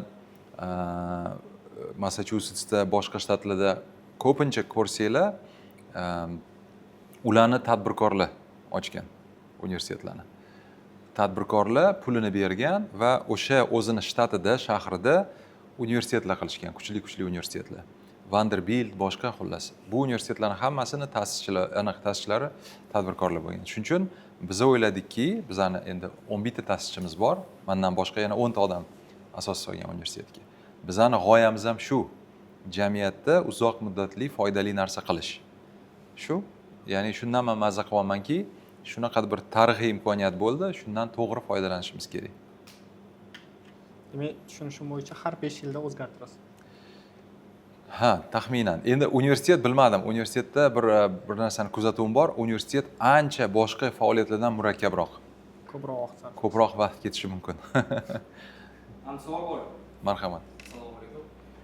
Hozirda aksariyat yoshlarning ichida ularning fikricha, ya'ni ularga diplom muhim emas, qobiliyat. Sizning fikringizcha, diplom muhimroqmi yoki qobiliyat? Skills. Yana o'sha yoki botdi-da. Mana shu yoki joyiga sal anaqam bor. Endi savolingiz tubida negizida nima? Qanchalik men qobiliyatni universitetdan tashqari olsam, universitetga borib nima qilaman deyapsiz-da, ochiqchasiga savol beryapsiz. Endi qarang, menimcha ana kuni shu narsani yana bitta podkastda boshqa ta'lim dargohini rektori gapirdi. Menimcha juda ham to'g'ri gaplar gapirildi. Men u fikrni ozgina yana qo'shimcha qilib aytardimki, 21-asrda faqat sifatli universitetlar kerak, sifatsiz universitetlar kerak emas deb aytardim. Ya'ni diplom o'zi kerak emas. Sizning savolingizga javob bersam, agar diplom qobiliyatsiz berilsa, qobiliyatlarni olmayapsiz, faqat boryapsiz, kelyapsiz, faqat sizga diplom beryapti. O'sha diplom kerakmi? kerak emas 100%. Shuning uchun diplomdan tashqari qobiliyat beradigan universitetga borish kerak. Bu mani javobim. Endi qobiliyatni ko'chada olsam, diplomni universitetga borib nima qilaman degan savol. Chunki haligi aytganimizdek, universitet bu shunaqa unikal maydonchaki, bu joyda siz mana kim yugurishga qiziqadi, masalan, bormi shu yerda sportga qiziqadiganlar? Faqat siz yugurar ekansiz. Qizlar qolganlar. Hech kim sportga qiziqmaydimi? Qiziqasizlar? Qanaqa sportga qiziqasizlar? Fitness, ha? Sizda-chi? Ha? Tayski boks. Mana sportda bitta narsa bor-da, mana sportga boradiganlar biladi. Bir narsani sizga qayta etadi. Mana bu narsani qaysidir udar bo'lishi mumkin yoki qaysidir harakatni siz qayta qilasiz. Nimaga shu narsa qilinadi? Masalan, yugurish nimaga uzoq masofalarga yetiladi? Nima fikr bor? Nimaga qayta sportda bir narsa harakatlar qaytariladi? O'ylaganmisizlar? Mustahkam bo'lish uchun. Mana qarang, odamlar, mana universitet bu xuddi marafonga yugurish degan narsa-da. Siz har kuni ham yurasiz. Har kuni ozgina probежка qilishingiz mumkin, 15-20 minut. Universitet bu marafonga o'xshaydi. Chunki siz 4 yil borishingiz kerak. 4 yil ichida siz ko'nikma shakllantirasiz, odat shakllantirasiz. O'qish odatini shakllantirasiz. O'qish jarayoni bu ham ko'nikma-da, bilim olish jarayoni. Ayniqsa hozirgi yoshlarga taalluqli. Ukalaringlar bormi? Ukanglar, sininglar bir narsani davomli qilishga qiynaladi, bilasizlarmi? Tez e'tibori, fokusi yo'qoladi. Balkim sizlarda ham shunaqa o'zi narsa bordir. Bu katta masala, muammo, chunki hayotda bir narsaga erishish uchun takror bir narsani qilish kerak, yutuqqa erishish uchun. Universitetda ham xuddi shu gap. Universitetga nimaga boramiz? Biza qanaqadir odatlarni, ijobiy odatlarni o'rganishga boramiz. O'qish, qaysidir project proposal yoki diplom yoki ish yoki referat ishi boshqasini deadline-ga vaqtida topshirish, odamlar bilan muloqot qilish, domlarni bir narsaga ko'ndirish yoki sizni kursdoshlaringizni bir narsaga ko'ndirish. Bu hamma qobiliyatlar sizga universitetda tayyor, xavfsiz maydonchada. Shuning uchun universitet juda muhim. Agar sifatli bo'lsa, sifatsiz bo'lsa bormanglar. Kimdadir savol bo'lsa, qo'l ko'tarsanglar bitta. Marhamat. Assalomu alaykum.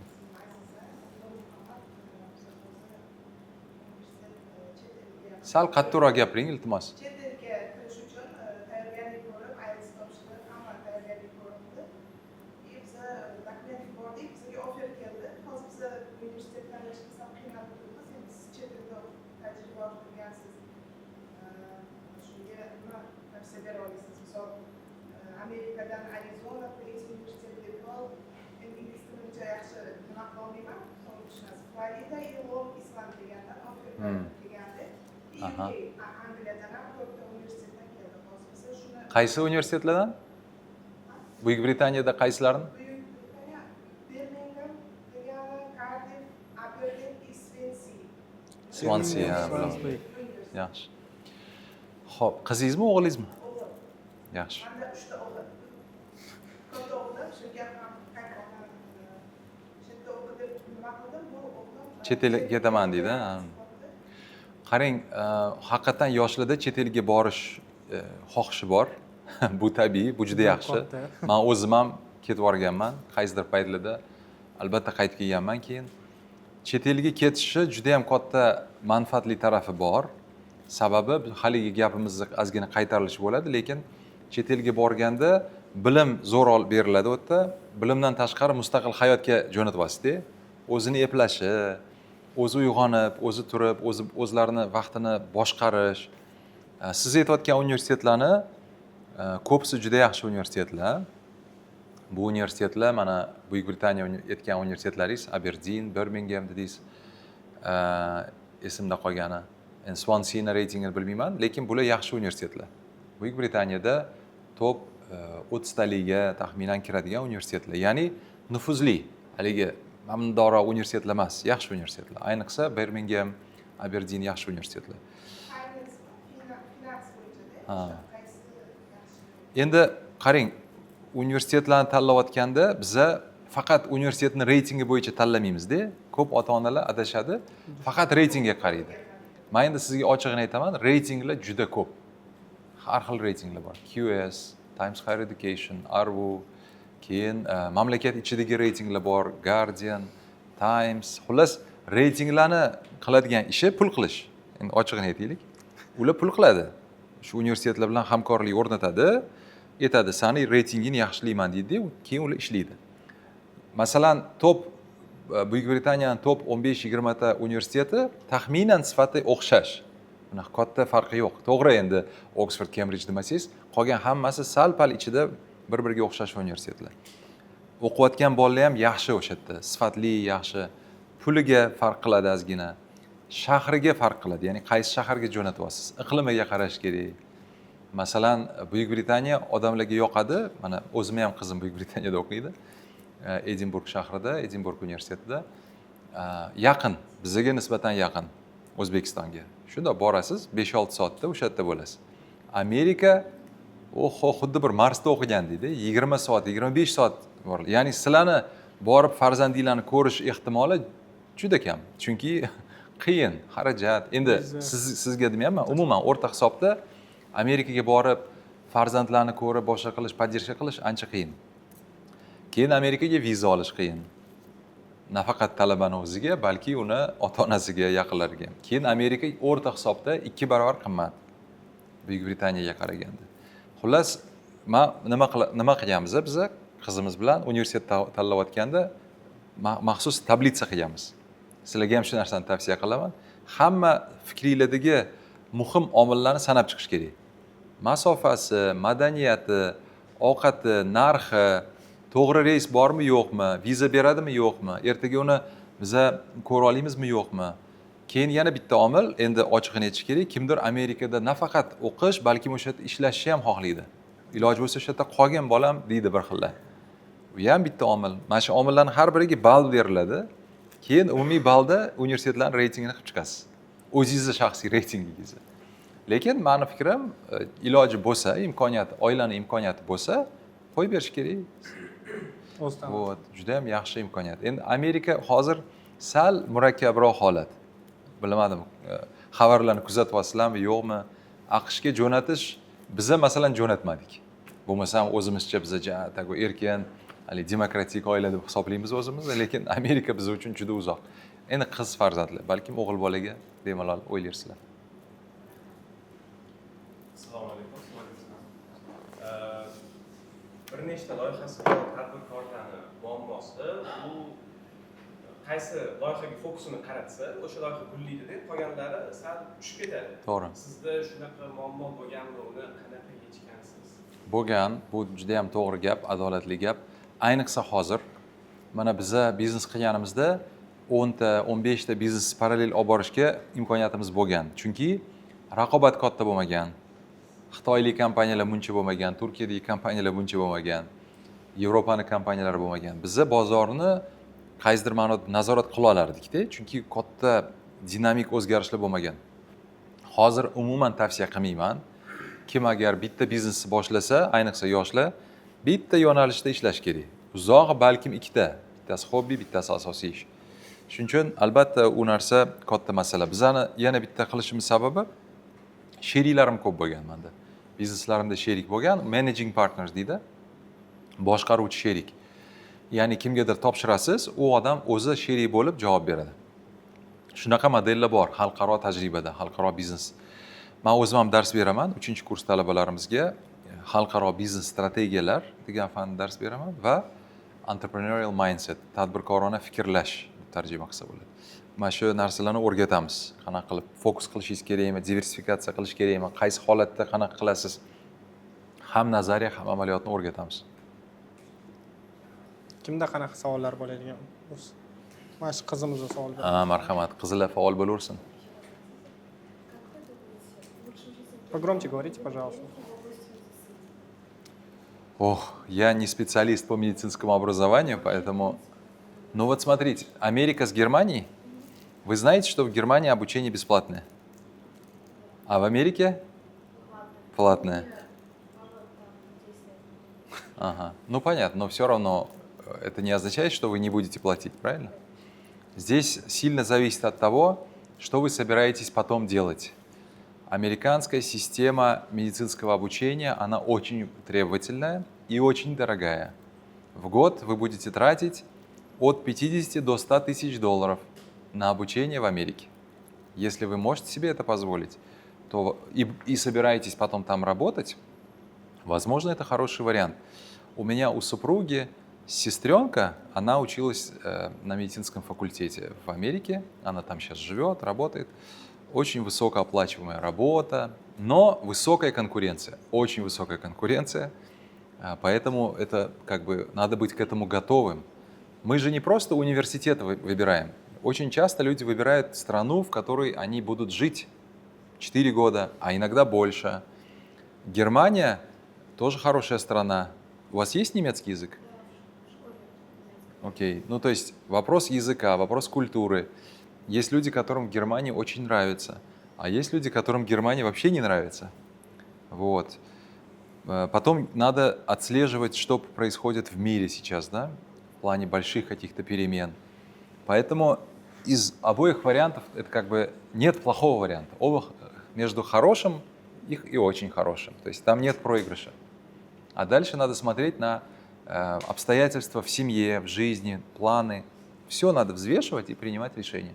А потом может быть так, что вы и там поучитесь, и здесь поучитесь. Тоже hali etdigu, bizani hayotimizni katta afzalli tarafi biza xato qilishdan qo'rqmasligimiz kerak. Amerikada ham o'qib ko'rish kerak, Yevropada mana hozir o'zim doktorantura qilishni rejalayapman.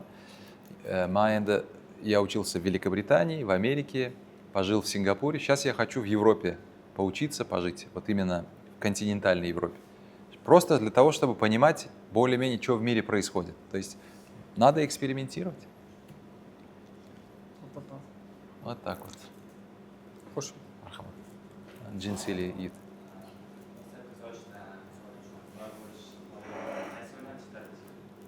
Ma'naviy boymi, moddiy boymi? Soqqa boylikmi yoki bilim boylikmi? Qarang, boylikni eng zo'r yo'li bilasizmi qanaqa? Boy oilada tug'ilish. Eng oson yo'li, ha. Eng oson, juda ham oson. Siz hech narsa qilmaysiz. Agar unaqa holat bo'lmasa, ya'ni o'zingiz boylik qilmoqchisiz. Afsus, menda oson javob yo'q. Mani javoblarim hammasi qiyin, murakkab bo'ladi. O'qing, bilim oling, ishlang, harakat qiling, boylik o'zi keladi. 18 yoshda boylik nima qilasiz? Menda sizga mana shunaqa savol. Yo'q, siz xijolat qilmang, bu yerda noto'g'ri javob yo'q. Nima qilasiz boylikni 18 yoshda? Boylik bu qancha siz uchun? Qancha pul? Mana boylik bu qanaqadir nima o'zi boylik siz uchun? Pulda nimada o'lchaysiz pul boylik? Nechta raqamli summa deng? Menga summani ayting. Qancha определённый summa? Qancha pul topmoqchisiz? 1 million. 50 ming siz uchun boylik, to'g'rimi? 18 yoshga. Qarang, men odamlarni bilaman-da, masalan, keragidan vohli pul kelib qolsa, mana qaysidir odamlarga keragidan vohli pul kelib qolsa, xuddi shunaqa ketib qoladi. Hali demak tayyor emas-da u odam shuncha pul qo'lida ushlashga, ishlatishga. Shuning uchun mana tadbirkorda bitta narsani sizga aytaman. Tadbirkorda hech qachon pul bo'lmaydi. Ishonasizmi? Nima deb o'ylaysiz? Nimaga? Chunki pul turmaydi, tadbirkor har doim qayerdir taqsimlab tashlaydi-da. Chunki sizga pul kerak emas. Yaxshi hayot ko'rish uchun. Mana kundalik darajada 50 ming dollar cho'nchagingizda tursa, yaxshiroq, yomonroq yashamaysiz. Kundalik xarajatlaringiz qancha? Kofe ichasiz, restoranga kirasiz, yana bir narsa qilishingiz mumkin. To'g'ri, endi siz aytmoqchisizki, moddiy boylik, uy, kvartira, mashina, to'g'rimi? Shularni nazarda tutasiz. No, mana bu narsa aytaman sizga, что 18 yoshda umuman kerak emas bu narsa. Car sharing bor, apart rent imkoniyati bor. Ya'ni siz oyiga 2-3 ming dollar topsangiz, shu yoshingizda, deylik 20 yoshda, 50 ming dollarlik hayot, siz endi 50 ming deb aytdingiz-ku, o'sha hayotni siz o'zingizga tashkil qilib olishingiz mumkin. Chunki hamma narsani arendaga olsa bo'ladi. eng muhimi siz sotib olsangiz bir narsani, keyin sotaman desangiz, kamida 20-30-40% yo'qotasiz. Rent formatida yashasangiz, hech narsa yo'qotmaysiz. Любой moment kirasiz, любой moment chiqasiz сделкаdan. Shuning uchun meni tavsiyam yoshlarga katta pul emas, hozir ko'nikma yig'adigan davrda. Haligi mana aytaylik, har xil iboralar bor, endi iboralar bilan aytadigan bo'lsa, yaxshi mana otlarni poygasi bo'ladi-yu. Yaxshi otlar yugursa, boshida yugurib ketmaydi-da, o'rtarog'idan boshlab tezlashadi. Boshida kuchi yig'adi, ma'lum bir qanaqadir fokus o'shiydi, oxirida keyin rivok qiladi-da. Bu yerda ham shunga o'xshatsa bo'ladi. Yaxshi kuchli inson, jamiyatda, hayotda baxtli bo'lmoqchi bo'lgan inson birdaniga boyib ketish o'ylash kerak emas. Endi bu tabiiy, lekin meni tavsiyam shunaqaki, hozir eng sizlarga zo'r davr bilim olish, ko'nikma yig'ish, dunyoni sayohat qilish, maza qilib hayot ko'rib, ya'ni qanaqadir yosh katta odamlarning orzu havasini qilish kerak emas-da. O'zingizlarning davringlardagi orzu havas qilish kerak. Sog'lik, sport, kitob o'qish, bilim olish, bakalavriat, magistratura. Mana hozir men o'tirib bir narsa kitob o'qisamchi, 2 marta o'qishim kerak. 2 marta o'qib, tak tushunib olaman. Siz yoshingizdagi paytimda haligi machalkaga o'xshab bilim olinardi-da. Ya'ni hozir sizlarning qobiliyatinglar bor, bizning o'zi qobiliyatimiz yo'q 45-50 yoshda. Hozir siz shu narsani o'tkazib yuborsangiz, katta ehtimol bilan 40 yoshda umuman kitob o'qimaysiz. Tushunasizmi? Shuning uchun hozir bilimlarni kuchli qilish kerak, o'zingizga bir skill qilib olish kerak. Keyin haligi otga o'xshab zo'r yugurasiz. Va o'sha pul ham keladi. Hech xavotir olmang. Men katta ehtimol bilan aytamanki, siz agar yaxshi o'qib, yaxshi praktika qilib, hozir qanaqadir junior, keyin midda, tam project manager bo'lib ishlab, yaxshi komandada, yaxshi korporatsiyalar, Uzum, TBC, qanaqa kompaniyalar bor O'zbekistonda, Beeline, katta kompaniyalarda ishlab ko'ringlar. O'shalarda tajriba yig'sanglar yoki chet elga boringlar. 30 yoshingizda sizlar bemalol o'sha yiliga, endi chet elda yiliga hisoblanadi. Bizani hisobda oyiga 5000, 6000 dollar bemalol topasiz. Даже 30 emas. Hozir mana yoshlar, yaxshi zo'r qobiliyatli yoshlar 26, 30 yoshida уже 2000, 3000, 4000 dollar topyapti. Hech muammosiz. To'g'ri trekda ketaversangiz, o'zi oshib boraveradi. Faqat shu, sizlarning hayotingizda xato qilmasdan yaxshi ketish. Zerikarli javob bo'ldi. Siz zo'r yo'lini bilmoqchi edingiz, men ayta olmadim mana. Bitta jumla bilan ayta olmadim. Sirli masalliq kutishadi. Yana kimda savol bo'lsa qo'l ko'tarsalaringiz. Mana savol bermagan bolalardan. Odam biznes boshlayotganda, nimaga ko'proq fokus qaratish kerak? Keyin noldan biznes boshlayotganlar qanaqa savjetlar berasiz? Xo'p, biznes boshlash. Men tavsiyam haligi oxirgi jumlamdan davom etib ketaman. Endi menda qanaqadir risk management shunaqa ichimda. Men riskka boraman, riskka borishni yaxshi ko'raman. Lekin tavakkal qilib tashlashdan qo'rqaman-da. Nima qaysi qo'rqishdan emas, meni psixotipim shunaqa. Ya'ni fe'li deydi-yu o'zbek tilida, fe'li, xarakteri. Meni xarakterim shunaqaki, ehtiyotkorlik bilan riskka boraman-da. Hisob-kitob qilishni yaxshi ko'raman. Shuning uchun sizlar agar siz ham shunaqamisiz yoki siz tavakkal qilishni yaxshi ko'rasiz? Yo'q, o'zingiz mana bo'ladi-yu yoshlikdagi xarakter, fe'l. Tavakkalroqmi? Tavakkalroq bo'lsa startaplar qilib ko'ring. Lekin katta ehtimol bilan tayyor bo'ling, o'xshamaydi. Mana 90% men sizga aytaman, 90-95% 18 yoshli, 20 yoshli bolalarni, 99% ishinglar o'xshamaydi, startapinglar. Va bu normal holat. Nimaga? Nima deb o'ylaysizlar? Tajriba yo'q, yana nima yo'q? Nimaga yoshlarni, mana siz bu yerda o'tirgan, hali kim o'tirishidan qat'iy nazar 10 ta loyihadan 9 tasi o'xshamaydi. Entuziazm hozir bor, keyin rast tushib ketadi, keyin yana ko'tariladi, ya'ni stabillik yo'qda. Yana nimaga? Intizom yo'q, tajriba yo'q. Keyin ahamiyat berganmisizlar bunaqa yoshda? Hozir men aytaylik IT ga qiziqaman. Bir haftadan keyin men eng zo'r o'quv markazi ochmoqchi bo'laman. Yana bir haftadan keyin men universitet ochkim keladi. Yana bir haftadan keyin golf o'ynagim keladi, misol uchun juda tez o'zgaradi-da, bu tabiiy holat. Ya'ni siz startap ochasiz, birinchi qiyinchiliklarga duch kelganingizda aynan siz emas, o'zi misol uchun katta ehtimol bilan tarqalib ketadi. Misol uchun Mark Zuckerbergcha deyishinglar mumkin.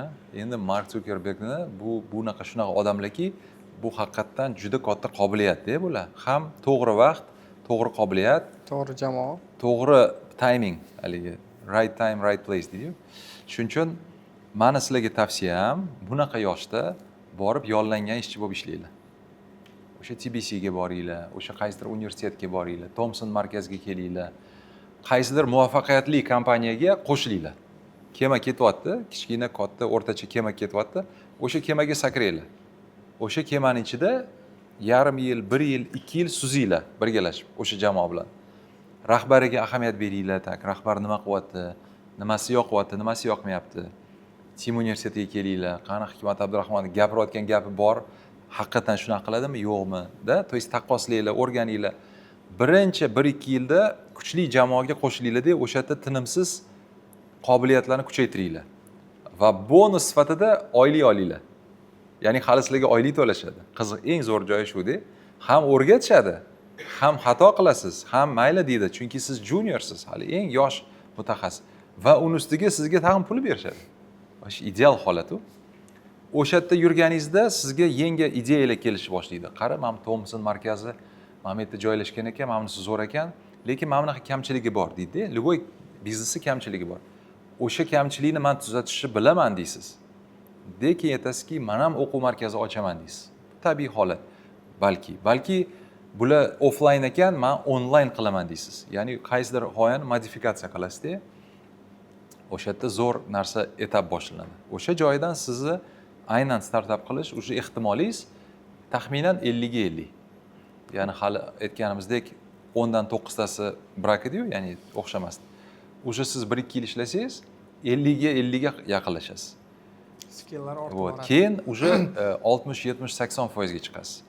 Ya'ni mana bizning yoshimizga kelganda o'sha endi 100% hech qachon biznesda bo'lmaydi. 70%, 80% ehtimol bilan muvaffaqiyatga borasiz. Chunki bizning yoshimizda siz o'sha hamma siz boradigan yo'lga 10 marta borib kelganmiz-da. Biz o'sha o'tda nimaligini bilamiz. Shundan kelib chiqib reja qilamiz. Va shunga o'xshagan jamoa shakllantiramiz. Va bizning netda 100 ming, 200 ming, 300 ming dollar qo'shimcha rezerv pulimiz bor. Sizni benziningiz tugaganda biz yana gaz bosamiz. Yana kimdir benzin tugaganda biz yana pul otamiz. Mana shunaqa qilib biz chiqib kelamiz. Tushunyapsizmi? Shuning uchun start mana o'rta hisobda tadqiqot qilingan. Bizdagi startaperlarning o'rta yoshi qancha? Bilasizmi? Bizdagi men biladigan startap. O'zbekistondagi startaperlar 20, 22 yosh. Masalan, Amerikada qancha deb o'ylaysizlar? O'rta startap. 16-15 yosh. Yo'q. Yo'q. 35-40 yosh. Startap 35-40 yosh. O'tda startap qilayotgan odamlar erkak mana yoki ayol mana bunaqa soqolli mana bunaqa anaqalar startaperlar. Nimaga? Chunki hali ham startap qilyapti, hali ham o'zi tajribasi kuchli ular. Ular albatta ichida 25 yoshliklari ham bor. Lekin yosh katta odamlarni ko'rasiz-da, startap qilib yurgan. Nima deb o'ylaysiz? Uni shansi ko'pmi, sizni shansingiz ko'pmi? Ularning shansi ko'p, chunki o'zi hayotiy tajriba, hali ham u anaqa qilmayapti, taslim bo'lmayapti-da. Taslim bo'lish uning uchun muammo emas. Biz yosh bolamiz, 20-21 yoshli. Shuning uchun ularning startaplari unicornga aylanadi. Milliarder bo'lib ketadi ular. Shunaqa katta farq bor. Иди туда, где страшно deydi. Bo'lmasa oxirgi ikkita savol bilan tugatsak ham bo'ladi. Zeriktirib qo'ymadimmi sizlarni? Marhamat. Kitob o'qish kerak dedingiz-ku. Kitob o'qishga qanaqa fikrdasiz? Dunyoqarashingizni o'zgartirgan kitob bormi? Xo'p, kitob masalasi juda zo'r savol. Kitob albatta endi zerikarli javob beraman. Kitob o'qish kerak. Lekin universitetga o'xshab, endi yo'q, bu yerda qarang, o'zi kitob o'qish nimaga kerak bor? O'ylaganmiz? Mana kitob haligi endi men sal nazariy yondashaman deb tizimli yondashishga harakat qilaman. Kitob o'qish funksiyasi nimada? Dunyoqarash kengaytirish deyishyapti. Nima degani? Demak, siz hayotiy tajribangizni kopilka qilib ko'paytiryapsiz. Kimnidir hikoyasi, kimnidir holati, qaysidir qahramon, real qahramon yoki badiiy qahramonni obrazi va uni qilgan narsasini kuchaytiryapsiz. Yana nima kitob beradi? Kitob qanaqaligiga bog'liq, haqiqatligiga qarab, ba'zida kitoblar matematik kitob bo'lishi mumkin, Ha. badiiy kitob bo'lishi mumkin, o'shanga qarab beradi. To'g'ri. Ayting, misol uchun anaqa badiiy kitob nima keragi bor? Badiiy kitob asosan fikr anaqa dunyoni keyin kengaytiradi, keyin so'z boshqaradi. So'z boyligi oshiradi, ya'ni siz gapirayotgan gap, siz gapiryapsiz, yoningizda boshqa odam gapiryapti. Siz kitob o'qigansiz, u kitob o'qimagan. Seziladimi? 10-15 minut ichida seziladi. Даже undan tez bo'lmasa. Ha, gaplari tizimli, ya'ni qanaqa so'zlar ishlatyapti, qanaqa iboralar ishlatyapti. O'qimagan odamni so'z boyligi qancha? Kitob o'qimaydigan odam so'z boyligi qancha? Nechta so'z ishlatadi bir kun davomida, masalan? 500 ta, 600 ta. Kitob o'qigan odamchi? Ha? Mana qarang, o'ta o'qimishli inson, ko'p kitob o'qigan inson o'rta hisobda 5000 ta, 6000 ta so'z ishlatadi deyiladi. Ya'ni mana orasida siz mana ba'zilarda aytishadi, juda qiziqarli, ta'sirchan inson ekan, gaplarni eshitib maza qildim deydi. Nimaga? Chunki siz intonatsiya, lekin so'z boyligingiz ham kuchli. Yana nimaga kerak kitob o'qish? Nima deb o'ylaysizlar?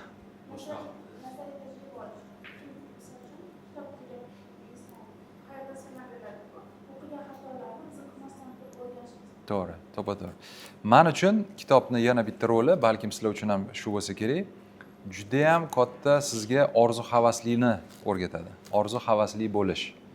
Mana bir xil odamlarning orzu havasichi soqqa, mashina, uy, xotin yoki er, как бы Antaliya, Dubay, Milan balki.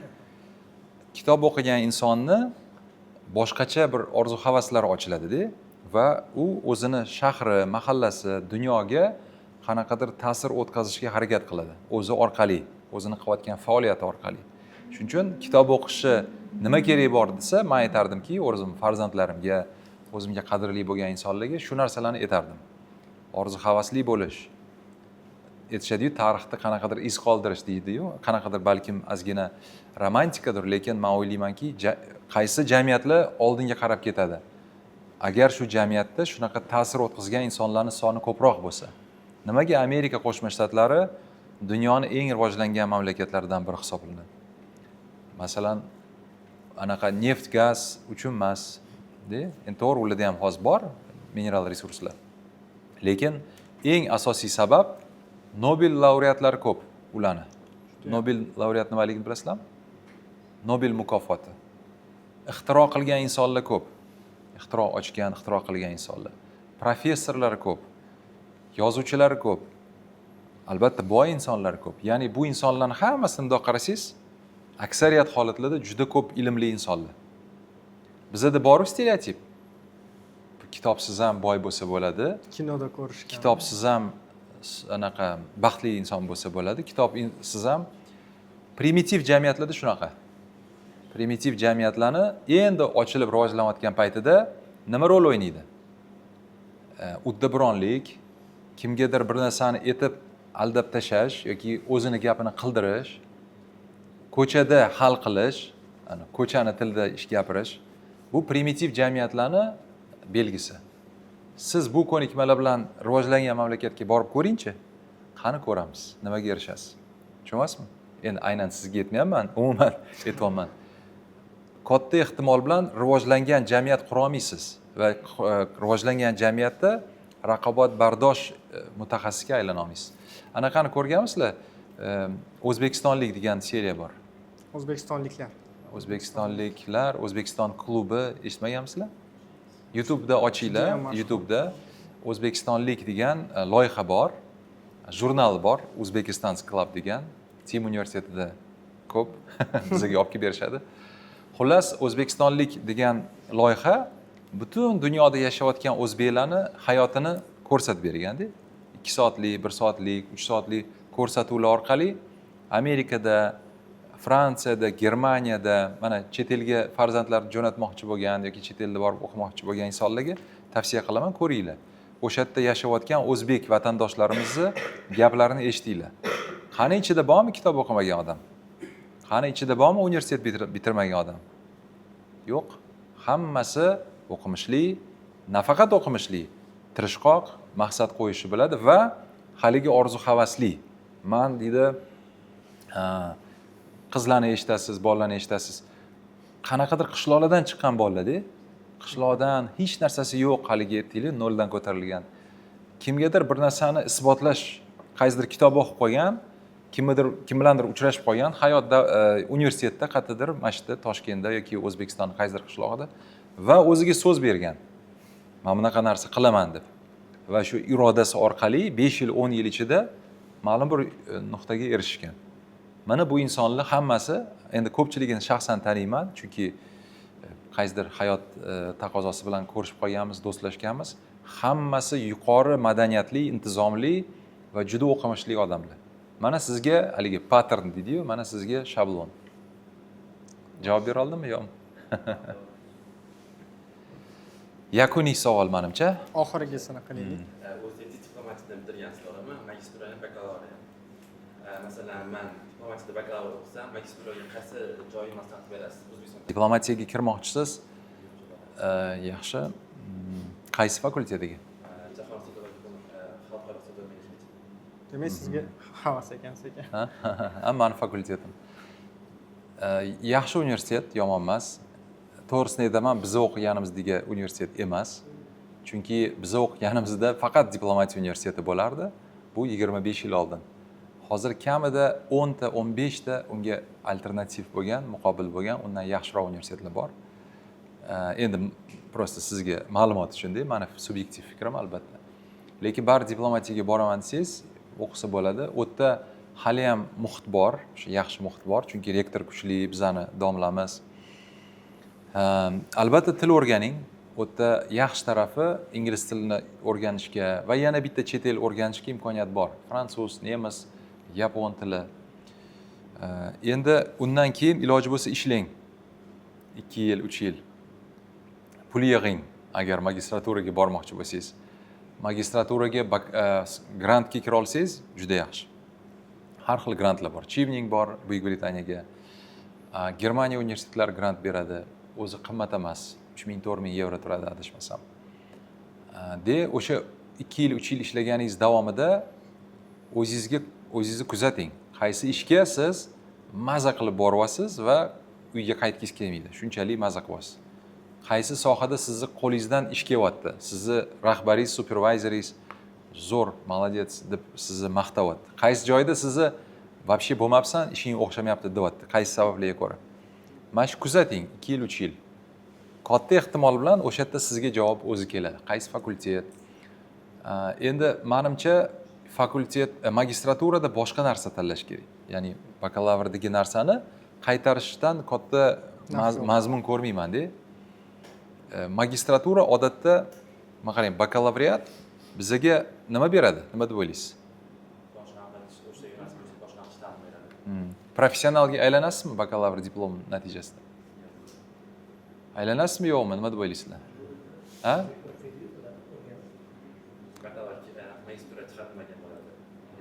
Endi haqiqiy professional bo'la olmaysiz. Bakalavrda siz boshlang'ich bilib olasiz. Boshlang'ich. Keyin qanchadir qadam qo'yasiz va keyin magistraturaga professional bo'lishga kirasiz. Tushundingizmi? Ya'ni magistratura bu ixtisoslashgan professional bilim. Bakalavr bu tusovka. Borasiz, kelasiz, qani o'rtoqlarni orttirasiz, mazza qilyapsizmi yo'qmi, yoqyaptimi yo'qmi? Test-da bu, eksperiment. Shuning uchun men aytardimki, bakalavr qiling, keyin 2-3 yil vaqt oling, qaysi yo'nalishda professional bo'lmoqchiligingizni tanlang va keyin o'sha yoqqa magistraturaga topshiring. Bonus.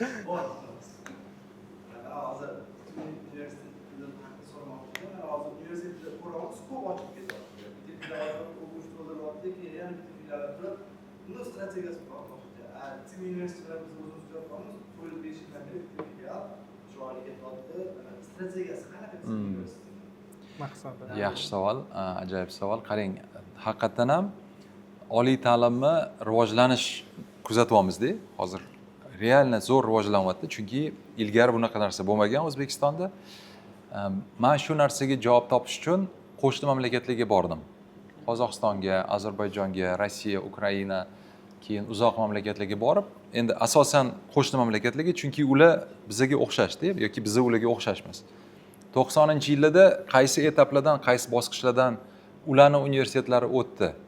Rektorlar bilan gaplashdim, universitet rahbarlari bilan, egalari bilan gaplashdim. Xullas, nima bizani kutadi? Ya'ni katta ehtimol bilan biz ularni tarixini qaytaramiz. Universitetlar, masalan, Gruziyada 50 ta 100 ta universitet ochilgan, Qozog'istonda ham 50 ta 100 ta universitet ochilgan, xususiy universitet. 10 yil ichida ularning soni 3-4 barobar qisqargan. Tabiiy evolyutsiya desa bo'ladi. Evolyutsiya jarayoni. Yashash uchun kurash deydi-yu. Hozir mana bizda 80 ta 90 ta xususiy universitet bor. Hammasi adashmasam bir 120 ta 130 ta universitet bor. Katta ehtimol bilan bizda 50 ta 60 ta universitet qoladi. Mana shu kelayotgan 10 yil ichida. Nima sabab? Sababi soqqa qilish uchun ochilgan universitetlar katta ehtimol bilan yopiladi. Chunki ularga talab qo'yishadi. Xo'p, endi kuchaytir, uni olib tashlab, buni ko'ryapsizlar, litsenziyalarni olish boshlandi уже. Mana shunaqa situativ strategiyasi yo'q universitetlar yopiladi, soqqani qilishadi, keyin soqqa qilish imkoniyati bo'lmagandan keyin boshqa narsa ochishadi. Endi bu ham strategiya, u yomonlashmas, lekin ular ta'limga ta'lim uchun kirmaganda, pul qilish uchun kirgan. Kim qoladi, qanaqa o'yinchilar qoladi? Bu qoladigan o'yinchilarni strategiyasi bo'lishi kerak. Bizning strategiya bizni tanladik, tadbirkorlik universiteti deb nomladik. Mana agar oliy ta'lim o'rgansangiz, Amerikada, Yevropada Entrepreneurship University degan konsepsiya bor. Bu universitetlar ixtisoslashgan, katta emas, chuqur bitta yo'nalishda ketadi va eksperiment qilaveradi. Eksperimentlar qiladi, shu bitta tor doirada o'zini ushlab ketaveradi. Biza katta sonda talaba qilmasligimizning sababi mana hozir qanaqadir eksperiment qilyapmizda, 10 mingta odam bilan u narsani qila olmaymiz, 5 mingta yoki 2 mingta bilan. Shuning uchun bizani 300 ta talaba bor bakalavrda, 50 ta talaba bor magistrlikda. Biza talabalarni yuzidan taniymiz-da, ismidan taniymiz. Ular bizani taniydi. Bizda ular bilan kundalik muloqot qilishga imkoniyatimiz bor. Mana biz diplomatiyada o'qiganimizda bir yaxshi misol. Qancha odam o'qigan, nima deb o'ylaysizlar? Ha?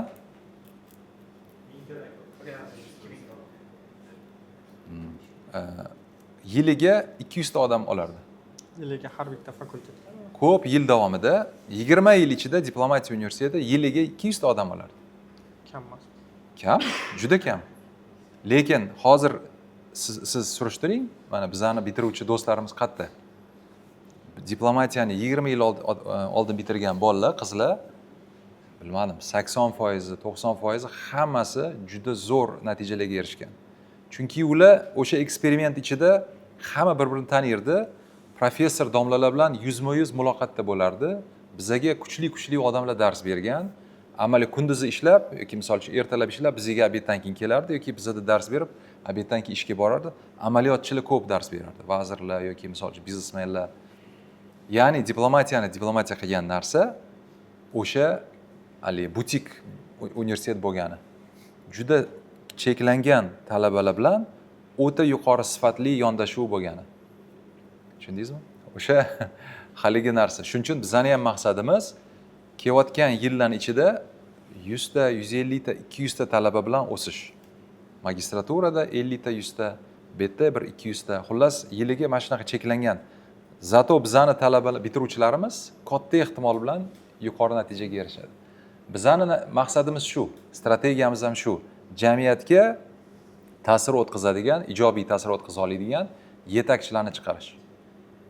10 mingta talaba diplom ushlagan, diplomini qo'ltiqda saqlab turgan bitiruvchi kerak emas bizga. Bizga cheklangan sonli, lekin haligi spetsnaz deydi-yu. Bu juda ajoyib boshlanish bo'ldi. Yaqinda bittasi chiqdi. 5000 ta o'quvchi olmoqchimiz bu yilda o'zida deydi.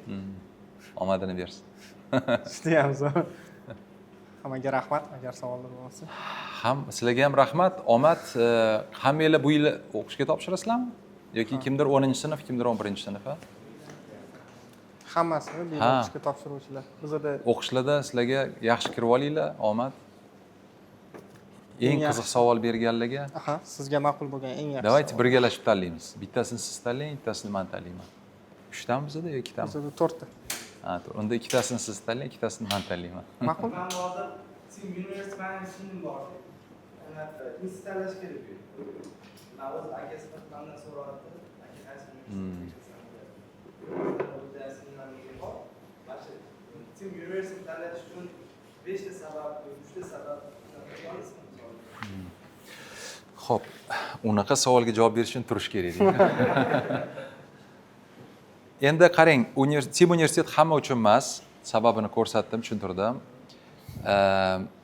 Xaltura qilish imkoniyati yo'q. Haligi nima uchun bizga kelmasligini ham aytib ketaman-da. Xaltura qilish imkoniyati yo'q. Birinchi yilda 100 tadan 20 ta 30 tasi ketadi birinchi kursda bizdan. Birinchi kursda ketishadi, ko'p ketadi filtrdan, chunki o'qish uchun kelmaganda, tusovka uchun, boshqa uchun biz o'qish talab qilamiz. Pul olish, mana bunaqa narsalar umuman yo'q, chunki biz Buyuk Britaniya universitetimizda. Shuning uchun haqiqatan o'qishga kelgan insonlar bizga topshirishi mumkin. Bilim olaman, amaliyotchilar bilan gaplashaman degan bolalarga, qizlarga, bolalarga tavsiya qilardim. Ya'ni birinchisi haqiqiy o'qish, ikkinchisi amaliyotchilar juda ko'p bizda. Mana bizani 11 ta ta'sischi bo'lsa, Zafar Hoshimov va endi Lazzat Hamov taniysizlarmi yo'qmi bilmadim, yosh katta amakilar, lekin balkim qaysidir birlarini ismidan taniysizlar, ismidan tanimasanglar brendlardan taniysizlar.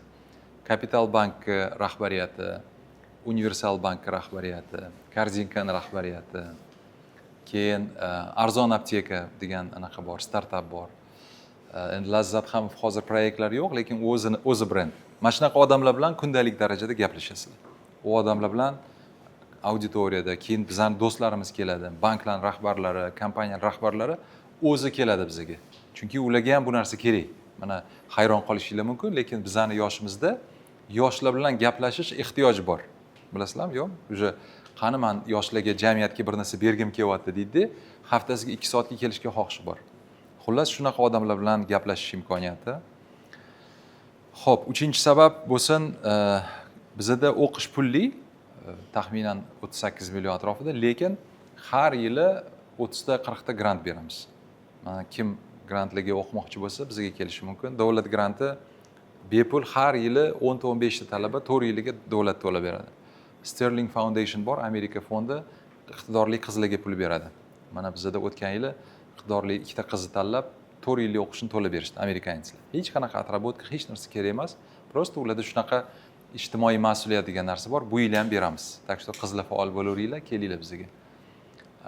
Ta'sischilarni o'zi grant beradi. Ta'sischi Capital Bank ana kuni mana 13 ta grant berdi. Prosta tak. Uni ham majburiyat yo'q. 5. yaxshi o'qigan. Da, yo'q, startap qanaqa, misol uchun startaplarga ham bor. Inkubatsiya bor bizda 4-kursda. Diplom ishini как startap himoyasi sifatida qilishadi. Unga ham pul beramiz. $1000, $2000 pul beramiz. Grantlar 3-chi sabab bo'lsin.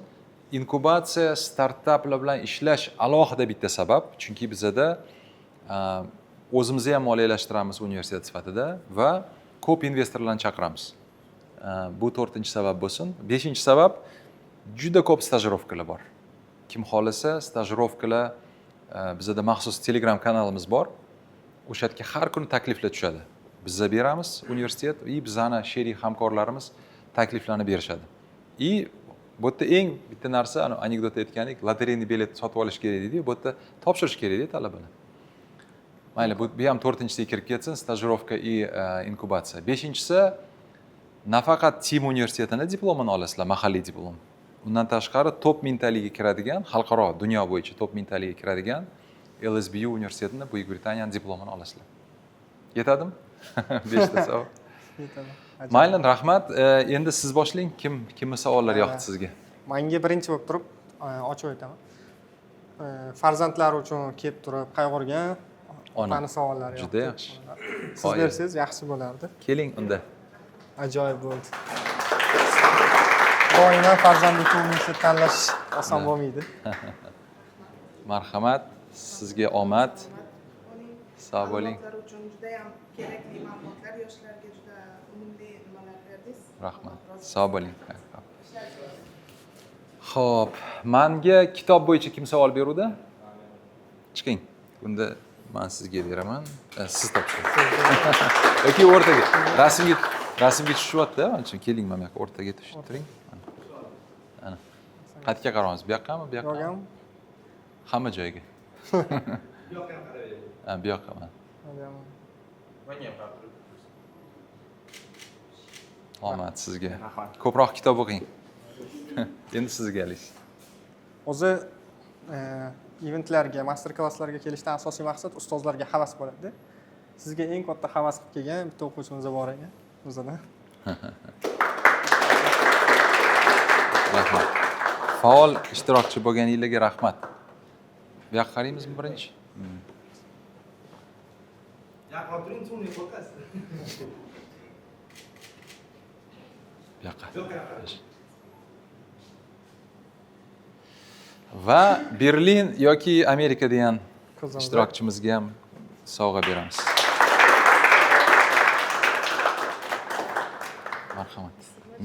Медиком быть это непросто, так что. Я себе. А теперь сюда.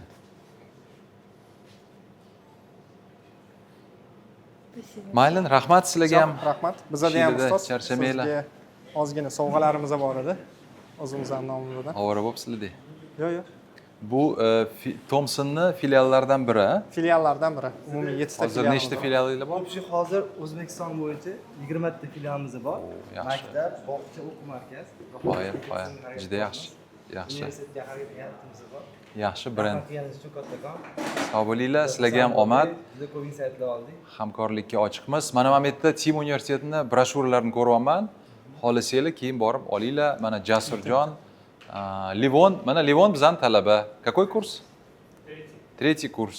Kamron, наш сотрудник отдела marketinga и приема, qabul bo'limini mana asosiy xodimlaridan biri.